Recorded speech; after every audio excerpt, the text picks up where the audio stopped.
नमस्कार दोस्तों, जय हिंद, वंदे मातरम। स्वागत करते हैं आपके अपने YouTube channel Jaiswal coaching centre पर। दोस्तों मैं आपके साथ जायसवाल सर।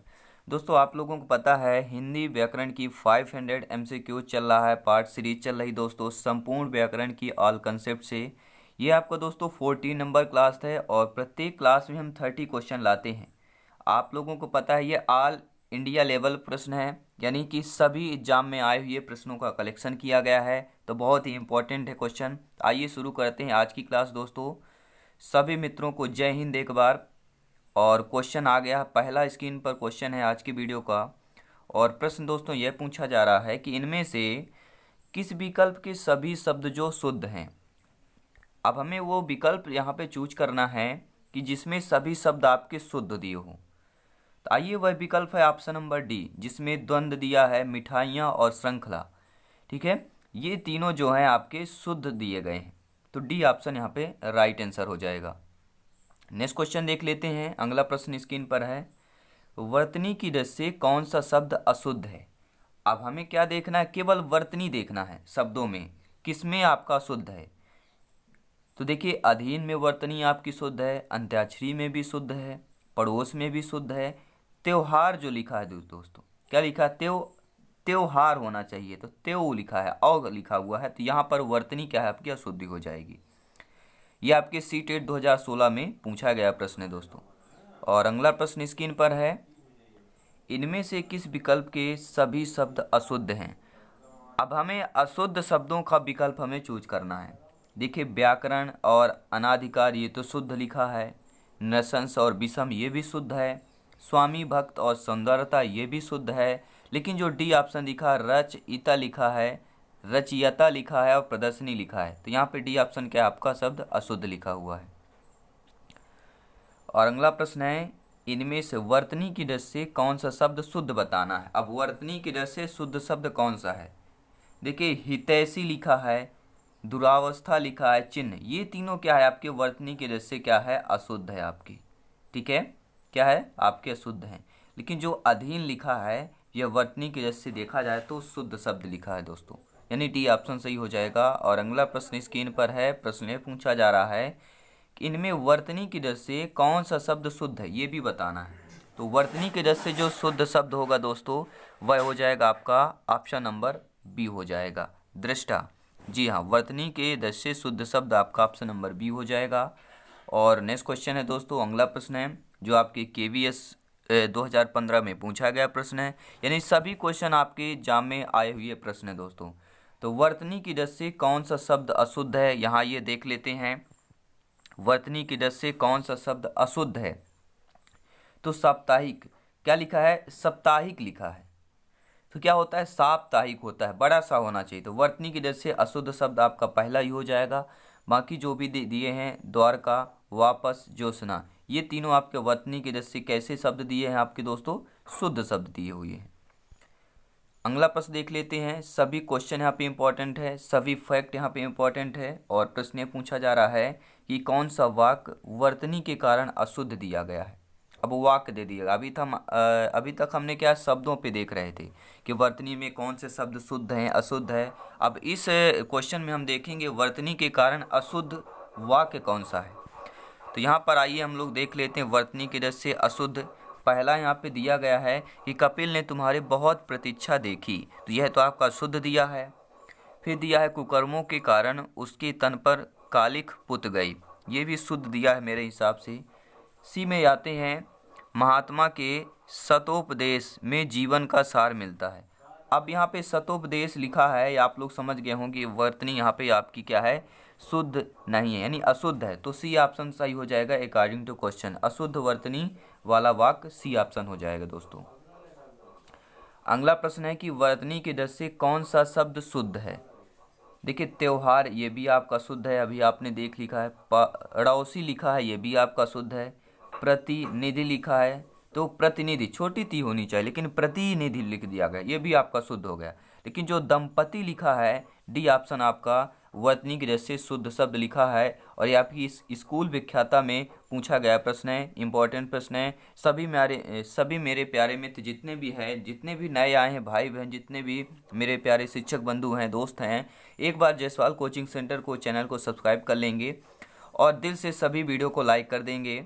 जी हाँ, प्रश्न है दोस्तों, वर्तनी की वजह से कौन सा शब्द शुद्ध है? आप लोगों को पता है स्कूल यानी कि शिक्षक भर्ती से लेकर प्राइमरी टीचर से लेकर आपके पीएचडी लेवल के भी क्वेश्चन का यहाँ पे कॉम्बिनेशन किया गया है। एसआई लेवल के, एएसआई लेवल के, एमपी यानी स्टेट लेवल के, पुलिस डिपार्टमेंट के सभी क्वेश्चनों का कॉम्बिनेशन किया गया है। यानी व्याकरण में कहीं से भी प्रश्न आ जाए दोस्तों, कहीं से भी पूछ लिया जाए, किस टाइप का पूछ लिया जाए, ऑल कंसेप्ट यहाँ पे क्लियर होगा। प्रश्न है कि वर्तनी की वजह से कौन सा शब्द शुद्ध है? देखिए आप लोग सभी शब्द देखिए, क्या आपको शुद्ध कौन सा नजर आ रहा है?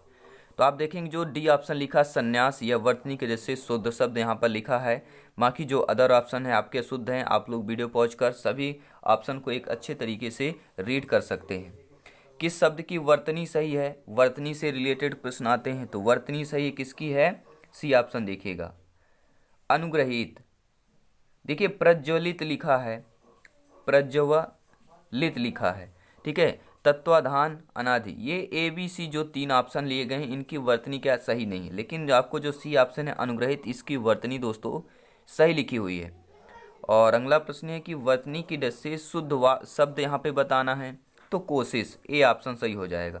जो कोशिश शब्द है यहाँ पे वर्तनी की डस से शुद्ध शब्द दिया गया है। और कौन सा शब्द अशुद्ध है यहाँ पर दोस्तों? तो देखेंगे पूजनीय जो लिखा हुआ है, उपर्युक्त शुद्ध है, व्यवहारिक और मिष्ठान। यहाँ पे जो शब्द अशुद्ध है आपका पूजनीय है। क्या है? ए ऑप्शन यहाँ पर सही हो जाएगा।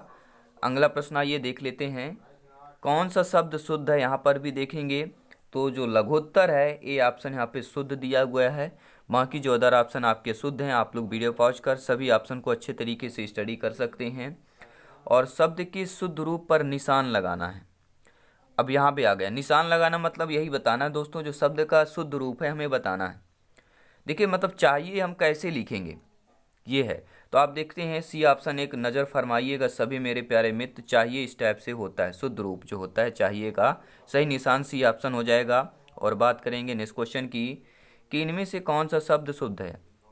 शुद्ध शब्द बताना है दोस्तों, तो डी ऑप्शन हो जाएगा आपका अभिषेक। जी हाँ, अभिषेक यहाँ पे शुद्ध दिया गया। बाकी व्यवहारिक, अत्याधिक, क्योंकि अत्यधिक होना चाहिए, द्वितीय लिखा है। तो यहाँ पर जो ए बी सी तीनों ये आपके क्या है अशुद्ध दिए गए हैं। बाकी जो डी ऑप्शन है दोस्तों ये आपका अभिषेक शुद्ध रूप में लिखा हुआ है, शुद्ध शब्द हो जाएगा। और अगला प्रश्न पूछा गया दोस्तों, उल्टी गंगा बहावना मुहावरे का अर्थ है। अब आपका मुहावरा का कंसेप्ट के क्वेश्चन यहाँ लेंगे कुछ। तो उल्टी गंगा बहावना मुहावरे का अर्थ होता है प्रतिकूल कार्य करना। उल्टी गंगा, उल्टी यानी कि प्रतिलोम हो जाएगा, तो प्रतिकूल कार्य करना ही उल्टी गंगा बहाने मुहावरे का अर्थ होता है। अगला प्रश्न है कि सावन सूखा न भादो हरा, लोकोक्ति का निकटतम क्या अर्थ होगा? सावन सूखा न भादो हरा। अब सावन सूखा न भादो हरा, इसका ये देख लेते हैं क्या होगा दोस्तों। सावन सूखा न भादो हरा, तो इसका हो जाएगा सदा एक ही दिशा में रहना। क्या हो जाएगा? सदा एक ही दिशा में रहना। अगला प्रश्न है, भीतर से शत्रुता और ऊपर से मीठी बात करने के भाव को व्यक्त करने वाली निकटतम लोकोक्ति होगी। यानी जो भीतर से शत्रुता हो लेकिन ऊपर से मीठी मीठी बात करता हो, ऐसे भाव वाले जो व्यक्ति होते हैं, व्यक्त करने वाली निकटतम लोकोक्ति क्या कहलाती है? तो मुंह में राम बगल में छुरी। जी हाँ, मुंह में राम करेंगे, बाहरी जो होगा दिखावा, मीठी बात करेंगे, लेकिन बगल में छुरी यानी जो भीतर से होंगे शत्रुतापूर्ण व्यवहार करेंगे। तो यहाँ पर डी ऑप्शन आप लोगों का सही हो जाएगा। और अगला प्रश्न पूछा जा रहा है कि दांतों तले उंगली दबाना मुहावरे का अर्थ क्या है? तो ये दोस्तों सभी बहुत बार ये आपका लोकोक्ति है, मुहावरा बहुत बार आपकी एग्जाम में पूछा गया है। तो दांतों तले उंगली दबाना मुहावरे का अर्थ हो जाएगा आश्चर्य होना। जी हाँ, जब कोई व्यक्ति आश्चर्य हो जाता है तो दांतों तले उंगली दबा लेता है। और अगला प्रश्न है कि 8 कनौजिए 9 चूल्हे, लोकोक्ति अर्थ क्या हो जाएगा? 8 कनौजिए 9 चूल्हे, यह जो आपका लोकोक्ति है यह कम पूछा जाता है, इम्पोर्टेंट है। तो 8 कनौजिए 9 चूल्हे, मतलब फूट होना। 8 कनौजिए हैं लेकिन चूल्हे तो 9 है, तो क्या हो जाएगा? फूट होना, यानी कि आपका सी ऑप्शन सही हो जाएगा। और अगला प्रश्न स्क्रीन पर है, और प्रश्न ये पूछा जा रहा है मेरे प्यारे मित्रों। प्रश्न क्या है आपका? निज खोजा तिन पाइया, क्या है? सॉरी, जिन खोजा तिन पहिया, गहरे पानी पैठ, लोकोक्ति का निकटतम सही अर्थ क्या होगा?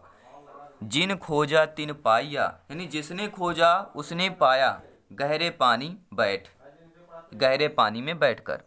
तो सही आपका हो जाएगा कि संकल्पशील व्यक्ति कठिन परिश्रम द्वारा लक्ष्य प्राप्त कर लेते हैं। जी हाँ, जो कठिन संकल्पशील व्यक्ति होते हैं वह कठिन परिश्रम द्वारा लक्ष्य प्राप्त कर लेते हैं। दोस्तों, मैं सभी को एक बार हमेशा अपने आप को मोटिवेट करता हूँ और आप सभी मित्रों को भी मोटिवेट करता हूँ। हर सपनों को अपने सांसों में रखो, हर मंजिल को अपनी बाहों में रखो, हर जीत आपकी है, बस अपने लक्ष्य को अपनी निगाहों में रखो। दोस्तों, अपनी लक्ष्य को निगाहों में रखना है। और इसी की कड़ी में हम अगला प्रश्न आइए देख लेते हैं कि तारे गिनना मुहावरे का अर्थ होता है। तारे गिनना मुहावरे का अर्थ होता है नींद ना आना। भैया तारे कब गिन पाएंगे? रात में ही गिन पाएंगे। तो जब रात में क्या होता है? सोने के टाइम होता है, तो हमें नींद नहीं आएगी, तभी तो हम रात में जग के तारे गिन पाएंगे। तो ये आपका मुहावरा हो जाता है, तारे गिनना मुहावरे का अर्थ हो जाता है नींद न आना। और अगला प्रश्न स्क्रीन पर है कि खे खाना मुहावरे का अर्थ क्या है? बहुत ही कठिन ये आपका यह मुहावरा है। तो खे खाना मुहावरे का अर्थ होता है दोस्तों, क्या हो जाएगा? बुरी दशा में रहना। खे खाना मुहावरे का अर्थ है बुरी दशा में रहना। और अगला आपका मुहावरा है, यहाँ पर क्या पूछा जा रहा है? बड़ों के साथ छोटों की भी निभ जाती है। जी हाँ, बड़ों के साथ छोटों की भी निभ जाती है। यह अर्थ बताने वाली लोकोक्ति कौन सी है? तो हाथी के पाँव में सबका पाँव समाए। जी हाँ, बड़ों के साथ छोटों की भी निभ जाती है, यानी बड़े जब पार हो जाते हैं तो उनके छोटे भी उनके निभ जाती है, पार हो जाते हैं। तो यह अर्थ यही है कि हाथी के पाँव में सबके पाँव समाए। हाथी के पाँव बहुत बड़ा भारी होता है, ठीक है, तो बड़ों के साथ छोटे भी चले जाते हैं। तो आप लोग मुहावरा समझ गए होंगे, और ये सभी आपके एग्जाम में आए हुए प्रश्न हैं दोस्तों, तो सभी इंपॉर्टेंट क्वेश्चन हैं। बात करेंगे, अगला आपका क्वेश्चन है कि सूरज पर थूकना मुहावरे का सही अर्थ कौन सा है? ये बहुत बार एग्जाम में पूछा गया दोस्तों, एसआई लेवल का प्रश्न है। तो सूरज पर थूकना मुहावरे का अर्थ है असंभव कार्य करना। क्या कोई सूर्य पर थूक सकता है? नहीं, ये असंभव कार्य है दोस्तों। तो आपका क्या हो जाएगा? सी ऑप्शन, असंभव कार्य। मुहावरा का अर्थ क्या हो जाएगा? असंभव कार्य करना। और अगला प्रश्न है, नए नए मुहावरे आ रहे हैं दोस्तों, नए नए लॉजिकल पॉइंट आ रहे हैं, तो आप लोगों को समझने की बहुत ज़रूरत है दोस्तों। और इसमें यह बताना कि किस मुहावरे का अर्थ जो है कार्य समाप्ति में देर होना, यानी अगर कार्य जो भी समाप्ति होना चाहिए पहले, लेकिन उसमें कुछ देरी से होना, तो इसका एक मुहावरा क्या होगा? दिल्ली दूर होना। जी हाँ, ये बहुत अच्छा मुहावरा है, ये बना है दोस्तों कि कार्य समाप्ति में देर होना मुहावरे का अर्थ होता है दिल्ली दूर होना। हम जा रहे हैं लेकिन दिल्ली दूर हो रहा है, यानी कार्य समाप्ति में अभी देर है, दिल्ली अभी दूर है। अब दिल्ली क्यों किया गया है? क्योंकि आप सभी लोग जानते हैं भारत देश की हमारी राजधानी नई दिल्ली है। और प्रश्न ये पूछा रहा है कि बहुत कष्ट होना। जी हाँ, बहुत कष्ट होना में के लिए निकटतम मुहावरा होगा, यानी निकटतम उससे मिलता जुलता। तो बहुत कष्ट होना यानी छाती फटना। जब छाती फटती है या छाती में दर्द होता है तो क्या होता है? बहुत कष्ट होता है। जी हाँ, तो आपका क्या हो जाएगा? सी ऑप्शन सही हो जाएगा मित्रों। सभी मेरे प्यारे मित्र यहाँ पर एक बार वीडियो को लाइक कर देंगे। और अगला प्रश्न है कि ढाक के 3 पात होना। जी हाँ, ढाक के 3 पात होना सही का अर्थ होता है सबसे अलग स्थित। जी हाँ, सी ऑप्शन आप लोगों को सही हो जाएगा।